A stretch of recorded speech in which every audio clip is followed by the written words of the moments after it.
Welcome to the latest edition of Relationship Tips. Today's topic, boundaries and self-respect. Do you ever struggle to say no when someone asks for a favor? Here's an example.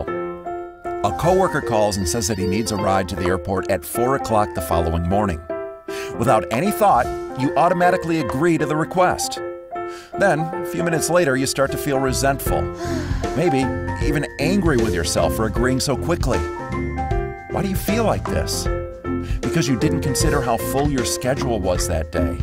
What's more, when you disrespect yourself in that way, you're teaching the people around you exactly how to treat you. Think of it this way. Without healthy boundaries, you invite even more disrespect and begin to feel even more resentful. So try the following tips. Stop and pause. Stop the automatic impulse to say yes, and pause long enough to decide which of the following boundary statements to use. Statement number 1, that's not going to work for me. Statement number 2, I'm not sure if that's going to work for me. Let me check my schedule and I'll get back to you. Memorize these 2 boundary statements. It's important to rehearse them over and over until they're anchored in your brain. Then, when someone asks you to do something, and you're positive the answer is no, simply say, that's not going to work for me. And when you're not certain if your answer is yes or no, respond to the person using statement number 2. I'm not sure if that's going to work for me.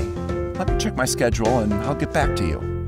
Then, take some time to check in with yourself and provide an accurate answer you'll feel good about. If your answer is yes, contact the person and let them know. If your answer is no, simply say, I checked my schedule and that's not going to work for me. Remember, when you're saying no, resist the urge to apologize or provide several reasons why you can't honor their request. You never have to apologize for honoring yourself. And by the way, there's actually a third boundary statement that sounds like this. Yes, I can do that. When you provide clear yes and no answers that align with your core values and desires, you'll feel powerful and your self-respect will skyrocket. So until next time, remember, change happens best when insight is combined with action.